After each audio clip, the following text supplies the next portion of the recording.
नमस्कार प्रिय विद्यार्थियों। आज की हमारी कहानी है चतुरा अर्धांगिनी अर्थात चतुर पत्नी। तो प्रारंभ करते हैं आज की कथा। प्राचीन कालीना घटना एषा, यह प्राचीन काल की घटना है। कस्मिंश्चित् राज्ये उभौ मल्लौ आस्ताम, किसी राज्य में दो मल्ल रहते थे अर्थात दो पहलवान रहते थे। तयोः एकस्य नाम बलवान इति, उनमें से एक का नाम बलवान था। अपरस्य नाम भीमकायः इति, दूसरे का नाम भीमकाय था। उभयोः शरीरम सुविशालम आसीत, दोनों का ही शरीर सुविशाल था अर्थात बहुत विशाल था। सामान्यांतौ कीटान इव मर्दयितुं समर्थौ, सामान्य लोगों को वो दोनों कीड़े मकोड़ों की भांति मर्दन कर सकते थे, मसल सकते थे। महापर्वते तयोः गृहम् आसीत्, महापर्वत पर उन दोनों का घर था। दंत धावनाय तौ महावृक्षस्य उपयोगम कुरुतः स्म, दंत धावन के लिए, दांत साफ करने के लिए वो दोनों महावृक्षों का, बड़े बड़े वृक्ष का ही उपयोग किया करते थे। यानी बड़े बड़े पेड़ों की तो वो दातुन ही बनाया करते थे। कदाचित भीमकायः निर्णीतवान यत् बलवान जेतव्यः इति, किसी समय भीमकाय ने यह निर्णय किया, यह निश्चय किया कि बलवान को जीतना चाहिए। अतः स स्वगदाम स्वीकृत्य गृहतः प्रस्थितवान, इसलिए वह अपनी गदा को स्वीकार करके अर्थात लेकर के घर से निकल पड़ा। भीमकायस्य आगमन वार्ता बलवता श्रुता, भीमकाय के आगमन का समाचार बलवान के द्वारा सुना गया। महाशरीरः स स्वस्य शरीरम कुत्रापि गोपयितुम अपि न शक्नोति स्म, महान शरीर वाला होने के कारण वह अपने शरीर को कहीं पर भी छुपाने में भी सक्षम नहीं था, छुपा भी नहीं सकता था। अहो इदानीं किम करणीयं मया, अहो इस समय क्या करना चाहिए मेरे द्वारा, अर्थात अब मैं क्या करूं। भीमकायः बिना कारणम मया सह कलहम करिष्यति, भीमकाय बिना किसी कारण के ही मेरे साथ कलह करेगा, झगड़ा करेगा। माम पीडयिष्यति सह, वह मुझे पीड़ित करेगा। इति स्वगतम अवदत् सह, ऐसा अपने मन मन में ही उसने कहा। तदा तस्य पत्नी शीलवती उक्तवती, तब उसकी पत्नी शीलवती बोली, किमर्थम एतद् विषये एतावती चिंता, किस लिए इस विषय में इतनी चिंता की जा रही है। मया यथा उच्यते तथा आचरतु भवान, मेरे द्वारा जैसा कहा जाता है वैसा ही आप आचरण करें। अहम सर्वम निर्वक्ष्यामि, मैं सब कुछ देख लूंगी, मैं सारा भार ढो लूंगी। भवान कटे निश्चलतया शयनम करोतु, आप कट पर अर्थात चटाई पर निश्चलता से बिना हिले डुले शयनम करोतु, शयन करें, सो जाएं। यावत मया न सूच्यते, जब तक मेरे द्वारा सूचना नहीं दी जाती है, तावत भवता, तब तक आपके द्वारा न उत्थातव्यम न कंपनीयम वा, तब तक आपके द्वारा न तो उठना है और न कांपना है अर्थात हिलना है। इति, ऐसा उसने कहा। महाशक्तिशाली शः कथम वा निवारयितुं शक्यः भवत्याः इति पृष्टवान बलवान, महाशक्तिशाली वह कैसे निवारितुम शक्य है, निवारण किया जा सकता है, भवत्या आपके द्वारा, वह तो महाशक्तिशाली है, तुम्हारे द्वारा कैसे टाला जाएगा। इति पृष्टवान बलवान, ऐसा बलवान ने पूछा। अहम किमपि करिष्यामि, मैं कुछ भी करूंगी। भवान चिंताम मा करोतु, आप चिंता न करें। यावत अहम जीवामि तावत सह भीमकायः भवतः एकम केशम अपि कंपयितुं न अर्हति इति अवदत शीलवती, जब तक मैं जीवित हूँ तब तक वह भीमकाय आपका एक बाल भी कंपा नहीं सकता, ऐसा शीलवती ने कहा। ततः सा बलवंतम तुलाच्छादकेन आच्छाद्य भीमकायस्य स्वागताय गृहात् बहिः आगत्य स्थितवती। उसके पश्चात उसने बलवान को तूल आच्छादकेन अर्थात रुई के आच्छादक से, रुई की रजाई से ढक कर भीमकाय के स्वागत के लिए घर से बाहर निकलकर स्थित हो गई, ठहर गई। भीमकायः मार्गस्थाः शिलाः पदाघातेन चूर्णीकुर्वन् वृक्षांच हस्तेन पातयन् आगतवान्। भीमकाय मार्ग में स्थित शिलाओं को, चट्टानों को अपने पैर की चोट से चूर्ण बनाता हुआ, वृक्षों को हाथ से गिराता हुआ आ गया। सह आगमन समये गुहास्थान सिंह व्याघ्रादीन उत्थाप्य गदया मारयित्वा पीड़ितवान्। वह अपने आने के समय उसने क्या किया, गुहास्थान, गुहा में जो स्थित थे, गुफा में जो घुसे हुए थे, ऐसे सिंह व्याघ्र आदि जीवों को उत्थाय उठाकर, जगाकर, गदया गदा से मारकर पीड़ितवान पीड़ित किया। शश मूषकादयः बिलात अधावन। शश कहते हैं खरगोश को, मूषक चूहे को, आदयः इत्यादि। खरगोश और चूहे इत्यादि जो जीव थे, बिलात अधावन, वो बिलों से निकलकर भागने लगे। वृक्षस्थाः उलूक गृध्रादयः पक्षौ चालयन्तः उड्डयन अकुर्वन्। वृक्षों पर स्थित जो उल्लू और गीध आदि जो पक्षी थे, वो पक्षौ चालयन्तः अपने पंखों को चलाते हुए, उड्डयन अकुर्वन् उड्डयन कर गए यानी उड़ गए। शीलवती शांततया एव भीमकायं स्वागती कृतवती। शीलवती ने शांति से ही भीमकाय का स्वागत किया। द्वार प्रदेशे एव स्थित्वा भीमकायः क्रोधेन अगर्जत। द्वार प्रदेश पे स्थित होकर ही भीमकाय ने क्रोध से गर्जना की। सह भीरुः बलवान कुत्र। वह कायर बलवान कहाँ है। भीरु अर्थात डरने वाला, डरपोक। वह डरपोक बलवान कहाँ है। मम स्वागतार्थम किमर्थम तेन स्वयं न आगतम इति।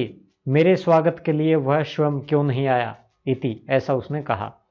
मम पति ही नगरे नास्ति बांधवस्य कस्यचित् विवाहार्थम सह अन्यत्र गतवान अस्ति।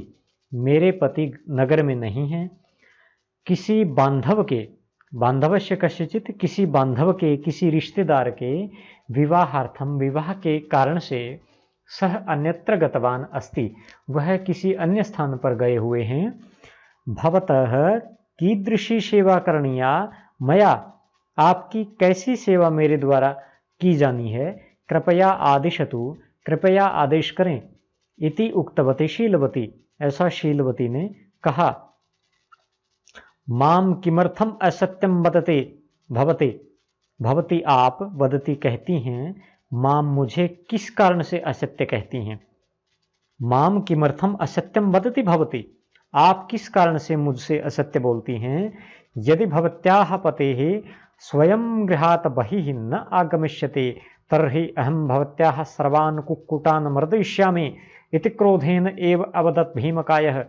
यदि आपका पति स्वयं घर से बाहर नहीं आएगा तो मैं आपके सभी मुर्गों को मसल डालूंगा, ऐसा क्रोध से ही भीमकाय ने कहा। कुक्कुटाः कुत्र सन्ति ते एते तु यूकाः। कुक्कुटाः मुर्गे कहाँ हैं वे, मुर्गे कहाँ हैं। एते तु यूकाः ये तो जुएं हैं। जुएं अर्थात जो सिर में होते हैं छोटे छोटे कीड़े, बालों में होते हैं, यूकाः जुएं। लाइस अंग्रेजी में लाउस, लाइस इसको बोलते हैं। एतान एव भवान कुक्कुटान मतवान स्यात्। इनको ही आप कुक्कुट मान रहे हैं, मुर्गे मान रहे हैं। मम पतिः यदा केश प्रसाधनम करोते तदा एतादृशाः दशाधिकाः प्रतिदिनं केशेभ्यः पतन्ति इति अवदत् शीलवती। मेरे पति जब केश प्रसाधन करते हैं, बालों को संवारते हैं, तब इस प्रकार के दशाधिका, 10 से भी ज्यादा प्रतिदिन केशेभ्यः पतन्ति, बालों से ही गिर जाते हैं, ऐसा शीलवती बोली। जब मेरे पति रोज अपने बालों को संवारते हैं, बालों में कंघी वगैरह करते हैं, तो दसों से भी ज्यादा ये इस तरह की जुएं रोज गिर जाती हैं। तावता गौशाला आता है महिषाणाम ध्वनि ही श्रुत है। इतने ही समय में गौशाला के भीतर से महिषों की ध्वनि सुनाई दी, यानी भैंसों की आवाज सुनाई दी। तस्याम दिशि दृष्टिम प्रसार्य भीमकाय अवदत्।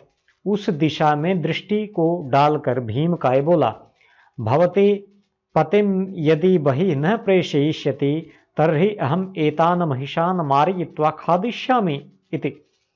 आप अगर पति को भवती आप पतिम पति को यदि अगर बहि न प्रेषयिष्यति बाहर नहीं भेजेंगी, तर्हि तो मैं इन सभी भैंसों को मारकर खा जाऊंगा इति, ऐसा उसने कहा। महिषाः कुत्र सन्ति अत्र, यह भैंसें कहाँ हैं यहाँ भैंसें कहाँ हैं। भवान भ्रांतः इति मन्ये, भवान भ्रांतः, आप भ्रमित हो गए हैं, आप भटक गए हैं, या आप पागल हो गए हैं, सभी अर्थ बनते हैं भ्रांत के। इति मन्ये, ऐसा मैं मानती हूं। एते तु मूषकाः, ये तो चूहे हैं। एतेषां पालनम मम पति न इच्छति, इनका जो पालन पोषण है मेरे पति इच्छित नहीं करते हैं, नहीं चाहते हैं इनको पालना। महता अनुरोधेन मया तस्य अंगीकारः प्राप्तः एतदर्थम, बहुत अनुरोध से मेरे द्वारा उनका अंगीकार प्राप्त किया गया है इस विषय में, अर्थात उनकी स्वीकृति प्राप्त की गई है। इति अवदत् शीलवती, ऐसा शीलवती ने कहा। एतत् श्रुतवतः है भीमकायस्य अंतरंगे भीति उत्पन्ना, ऐसा सुनते हुए भीमकाय के अंतरंग में भय उत्पन्न हो गया, भीतर में उसके भीतर भय उत्पन्न हो गया। अत्र यूकाः कुक्कुटवत् दशन्ति, यहाँ जो जुएं हैं मुर्गे जैसी हैं, कुक्कुटवत् अर्थात मुर्गे जैसी। मूषकाः च महिषाः इव स्थूलाः कृष्णवर्णीयाः सन्ति, और चूहे जो हैं भैंसों की तरह स्थूलाः मोटे मोटे और कृष्णवर्णीयाः काले काले कृष्ण वर्ण वाले सन्ति हैं। एतादृशे स्थले मम स्थिति अपायकारी एव, इस तरह के स्थान पर मेरी जो स्थिति है अपायकारी एव, बड़े अपायकारी हो सकती है, अपाय करने वाली अर्थात कष्ट देने वाली हो सकती है। इति अचिंतयत सह, ऐसा उसने सोचा। तथापि तो भी ताम भीतिम अप्रदर्शयन सह, तो भी ताम भीतिम उस भय को अप्रदर्शयन न दिखाता हुआ, प्रदर्शन न करता हुआ, सह वह बोला। सह भीरुः कुत्र, वह डरपोक कहाँ है। अहम स्वयं गृहं प्रविश्य तम गृहीष्यामि, मैं स्वयं घर में प्रवेश करके उसको ग्रहण करूंगा, पकड़ूंगा। इति वदन अंतः आगत्य शयन प्रकोष्ठम प्रविष्टवान, ऐसा कहकर ऐसा कहते हुए, इति वदन ऐसा कहते हुए, अंतः आगत्य भीतर आकर, शयन प्रकोष्ठम सोने के कमरे में प्रवेश उसने किया। भोहो शब्दम मां करो तू भव कृपया, अरे अरे कृपया करके शब्द न करें, आवाज न करें। मम पुत्र महता प्रयासेन इदम इदानिम शायितः अस्ति मया, मेरा पुत्र बहुत प्रयास के द्वारा यहाँ पर शायितः सुलाया गया है, अस्ति शायितः अस्ति सुलाया गया है, मया मेरे द्वारा। इति अवदत् शीलवती, ऐसा शीलवती ने कहा। ईश भवत्याः पुत्र, यह आपका पुत्र है। इति वदन यत्र बलवान शयितः आसीत् तम कटम पश्यन्, ऐसा कहते हुए जहां पर बलवान सोया हुआ था उस कट को देखता हुआ, उस चटाई को देखता हुआ, जो है महाकाय कहता है, भीमकाय कहता है, बलवतः शिशु एव एतादृशः महाकारकः चेत, बलवान अहो कीदृशः स्यात्, बलवान का शिशु ही इस प्रकार का महाकारक है, महा आकार वाला है। चेत यदि, तो फिर बलवान अहो, अरे बलवान कीदृशः स्यात्, बलवान कैसा होगा। अत्र आगच्छता मया दोषः कृतः, यहाँ आने वाले मेरे द्वारा दोषः कृतः, बड़ी गलती की गई है। मेरे द्वारा बड़ी गलती की गई है, मैं यहाँ आकर तो बड़ी मिस्टेक हो गई भाई। इति विचिन्त्य, ऐसा सोच करके, सह शीलवती उद्देश्य, उसने शीलवती को उद्देश्य करके, शीलवती की ओर मुख करके कहा, आर्ये, आर्ये अर्थात श्रेष्ठ महिला, भवत्याः पतिम दृष्टुम न शक्तम मया, मैं आपके पति को देखने में सक्षम नहीं हूँ, मैं उन्हें नहीं देख सकता, मैं अर्थात उनका सामना नहीं कर सकता। प्रत्यागमनांतरम तम मम शुभाशयान वदतु, प्रत्यागमन अनंतरम, प्रत्यागमन जब हो जाए, प्रत्यागमन के पश्चात यानी जब आपके पति लौट आए तो उसके पश्चात, तम उनको, मम शुभ आशयान वदतु, मेरे शुभाशय प्रदान कीजिए। शुभाशय अर्थात मेरे कह सकते हैं आप कि मेरी ग्रीटिंग्स उनको दीजिए, मेरी राम राम उनको कहिए, इस तरह से। इति उक्त्वा ततः निर्गतवान, ऐसा कहकर वहां से निर्गतवान निकल गया। तस्य निर्गमनस्य अनंतरम, उसके निर्गमन के पश्चात, उसके निकल जाने के पश्चात, शीलवती पतिम सूचितवती, उसके निकल जाने के पश्चात शीलवती ने पति को सूचित किया। ईदानीम उत्थातुम अर्हति भवान इति, इस समय आप उठने में अर्हति योग्य हैं, आपको उठ जाना चाहिए।